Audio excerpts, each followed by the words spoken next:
Bismillahirrahmanirrahim. Berbahagialah di saat Allah melapangkan jiwa kita, menenteramkan hati kita setiap mendengarkan ilmu yang datang dari Al-Quran dan Sunnah. Setiap mendengar ada hidayah dan petunjuk baru yang sebelumnya tidak kita ketahui. Sekalipun bertentangan dengan nafsu dan keinginan diri, tapi Allah lapangkan hati ini. Karena itu tanda bahwa Allah inginkan kebaikan untuk kita. Allah inginkan hidayah untuk kita. فَمَنْ يُرِدِ اللَّهُ أَنْ يَهْدِيَهُ يَشْرَحْ صَدْرَهُ Islam. Siapa yang Allah inginkan dia dapat hidayah, Allah lapangkan dadanya menerima Islam. Wa may yurid ay yudhillahu yaj'al sadrahu dayyqan harajan ka'annama yas'adu fis sama. Adapun orang yang Allah biarkan sesat, dia yakin Allah jadikan dadanya susah, napasnya susah, seperti orang yang naik ke tempat yang tinggi. Pasti kita akan melihat orang-orang yang dapat hidayah ketika mendengar sepotong ayat, walaupun baginya tidak sesuai dengan kepentingannya, tetapi ketundukannya, kekhusyuannya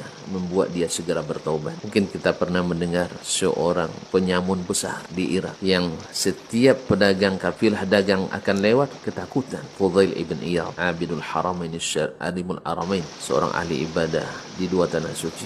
Ketika suatu malam dia hendak menjarah sebuah rumah, dia mendengar sepotong ayat yang dengannya Allah bukakan baginya kebaikan dunia dan akhirat, sehingga akhirnya dia membuat bertaubat kepada Allah SWT, taubatan nasuha, sampai akhir hayat dengan husnul khatimah insyaAllah. Oleh itu berbahagialah ketika hati antum, antunna ketika mendengar ayat, ketika mendengar sunnah Nabi SAW, terasa indah dan lapang, bahagia dan nyaman, karena itu tanda kebaikan. Sebaliknya, siapa yang merasa sempit, siapa yang merasa gelisah, siapa yang merasa terganggu, maka segeralah introspeksi diri, muhasabah. Barangkali ada karat-karat yang menyebabkan barang-barang bersih ini tidak bisa lekat, maka bersihkanlah karat syubhat, karat syahwat. Semoga Allah lekatkan dan Allah dekatkan hidayah.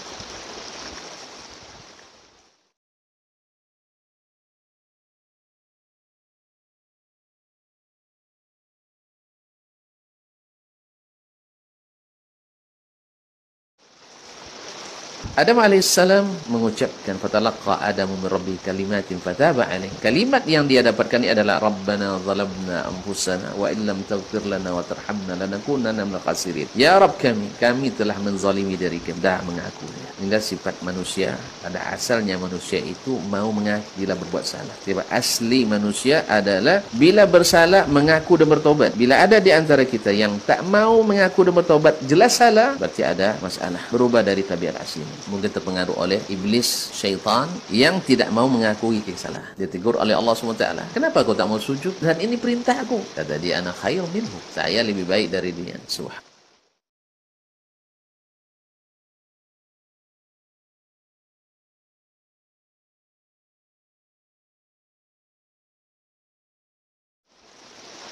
Bismillahirrahmanirrahim. Memang sudah merupakan takdir Allah secara kauni bahwasanya kebenaran itu diikuti oleh segelintir. Nabi tegaskan kepada Allah tegaskan kepada nabinya sallallahu alaihi wasallam, "Wa ma aktsarun nasi walau harasta bimu'minin." Bagaimanapun engkau bersungguh-sungguh hai Muhammad dalam berdakwah, kebanyakan manusia tetap tak beriman. Oleh itu, ukuran kebenaran bukan pada banyaknya orang yang mengikuti dan menyenangi. Para ulama mengatakan, "Ayuraful haqqu birrijal, lakin yu'rafur rijalu bil haqq." Kebenaran itu tidak diketahui karena banyaknya orang, banyaknya tokoh yang mendukung, tetapi diketahui mana yang betul-betul kesatria, yaitu yang mendukung kebenaran. Kalau di atas kebenaran, berarti dia orang hebat. Tapi kalau seandainya di atas kebatilan, walaupun banyak, tetapi bukan orang hebat, maka kita kembali kepada standar kebenaran sesungguhnya. Dan ini bukan justifikasi, tetapi Allah yang mengatakan al-haqqu min rabbik fala takunanna minal mumtarin. Kebenaran yang hak itu dari Rabbmu, jangan menjadi orang ragu. Dan Nabi memberikan jaminan bahwa keselamatan kita, kedamaian kita, persatuan dan kesatuan umat kita adalah pada berpegang pada sumber kebenaran yang asasi dan hakiki, Al-Quran dan Sunnah. Taraktukum alal baydah la yazighu anha illa lailuha kanahariha la yazighu anha illa halik. Aku tinggalkan kalian di atas jalan yang terang benderang, malamnya seperti siang, tidak ada yang melenceng kecuali binasa. Apa pedomannya jalan ini? Nabi katakan taraktu fikum amrayn ma in tamassaktum bihi ma lan tadillu ba'di. Aku tinggalkan pada kalian dua pusaka besar. Bila kalian berpegang teguh kepada keduanya, kalian tak akan sesat setelah kitabullah wa sunnati, kitab Allah dan sunnah. Kitabullah dan sunnahnya sudah dipahami oleh sahabat atas ajaran dan anjuran Nabi. Maka Nabi bukan hanya meninggalkan teks-teks yang kosong dari pemahaman dan arahan, tapi beliau juga sekaligus memberikan pemahaman, pengamalan, petunjuk teknis dan pelaksanaan. Maka siapa yang ingin selamat, tempuh jalan kebenaran yang telah dijamin oleh Allah dan Rasulnya dan diridai oleh Allah dan Rasulnya, yaitu para sahabat dan yang mengikuti mereka dengan baik. Wallahu musta'an.